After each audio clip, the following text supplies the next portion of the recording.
Les origines de Shaka Zulu. Shaka est né vers 1787 dans un petit clan zoulou sous la domination des Ndwandwe. Sa naissance fut marquée par des difficultés. Fils illégitime du chef zoulou Senzangakona et de la princesse Nandi, Shaka et sa mère furent rejetés et exilés du clan. Ils trouvèrent ce refuge parmi les Mtetwa, une puissante confédération dirigée par le roi Dingiswayo. Cette enfance tumultueuse façonna Shaka, nourrissant en lui une profonde colère et un désir de prouver sa valeur. Durant ses premières années, Shaka servit comme soldat sous Dingiswayo. Il démontra rapidement ses compétences martiales et son ingéniosité sur le champ de bataille, devenant l'un des soldats les plus redoutés de la région. Shaka comprit très vite que pour vaincre ses ennemis, la simple force brute ne suffisait pas. Il commença à repenser la manière de faire la guerre, ce qui marquera le début de son ascension fulgurante. Deuxième, les réformes militaires de Shaka.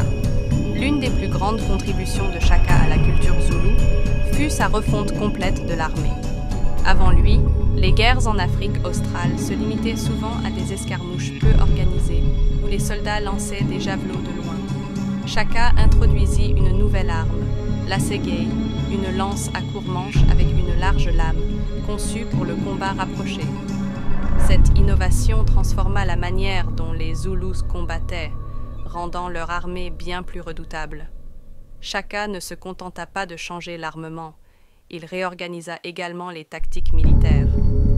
Il introduisit la fameuse formation du Buffalo Horn, corne de buffle, où l'armée zoulou attaquait l'ennemi en formant une tête, l'avant-garde, des cornes, les flancs, pour encercler, et un torse, les réserves, pour détruire l'ennemi encerclé. Cette stratégie simple mais redoutablement efficace permit à l'armée zoulou de remporter victoire sur victoire.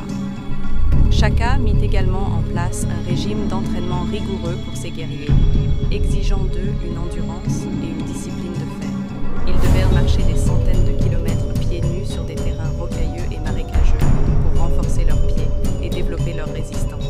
Les déserteurs étaient exécutés sans pitié, ce qui créa une armée de soldats loyaux et implacables. Troisième, l'ascension de Shaka au pouvoir. Le destin de Shaka changea avec la mort de son père, Senzangakona. Le trône zoulou devait revenir à Sigujana, le demi-frère de Shaka. Mais avec le soutien du roi Dingiswayo et de l'armée Mtetwa, Shaka renversa Sigujana et s'empara du trône. À ce moment-là, les Zoulous étaient encore un petit clan, l'un des nombreux de la région, mais cela allait changer rapidement sous le règne de Shaka. Grâce à sa maîtrise des stratégies militaires et à son habileté politique, Shaka agrandit progressivement son territoire. Il soumit des clans voisins, souvent de manière brutale, mais à chaque fois, il offrait aux vaincus la possibilité de rejoindre son armée, augmentant ainsi ses forces. Il intégra les traditions et les coutumes de ses clans conquis, créant un empire uni sous la bannière zoulou. Les grandes guerres et l'empire zoulou.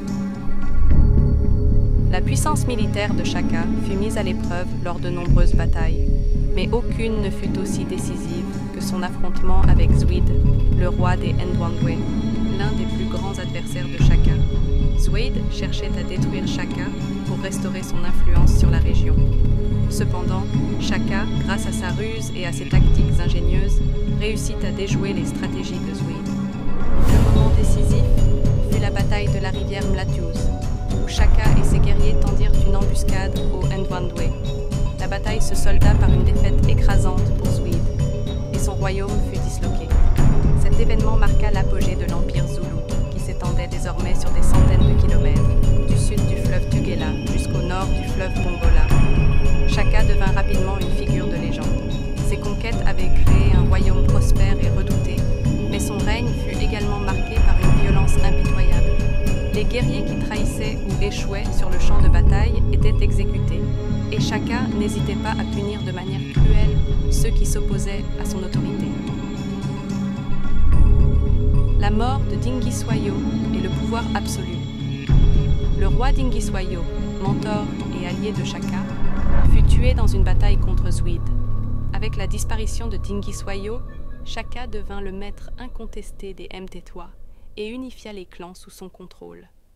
la disparition de son mentor renforça sa détermination à imposer son pouvoir et à asseoir sa domination. Il se lança alors dans une série de campagnes militaires pour consolider son empire. Cependant, derrière ce pouvoir grandissant se cachait un homme profondément marqué par les traumatismes de son enfance et par la perte de sa mère, Nandi.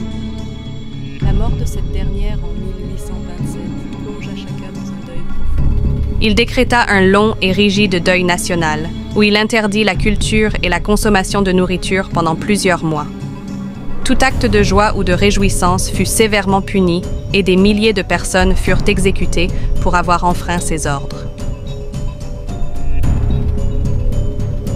6. Le déclin et la mort de Shaka. Le règne de Shaka devint de plus en plus tyrannique au fil du temps. La paranoïa et la suspicion s'installèrent dans son esprit et il devint de plus en plus cruel envers ceux qu'il percevait comme des menaces potentielles à son pouvoir. Cette terreur finit par alarmer même les membres de sa famille proche. En 1828, Shaka fut trahi par ses propres demi-frères, Dingan et Mlangana, qui, avec l'aide de son conseiller Mbopa, le poignardèrent à mort.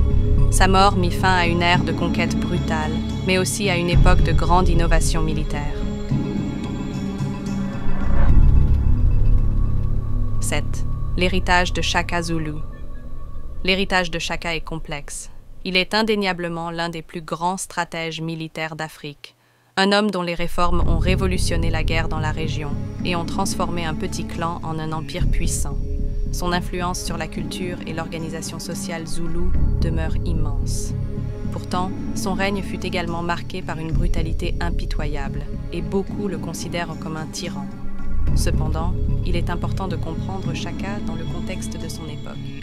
Un monde où les conflits et les luttes pour le pouvoir étaient omniprésents, et où la survie dépendait souvent de la capacité à dominer ses voisins. L'épopée de Shaka Zulu a laissé une empreinte indélébile non seulement sur l'histoire sud-africaine, mais sur l'histoire mondiale.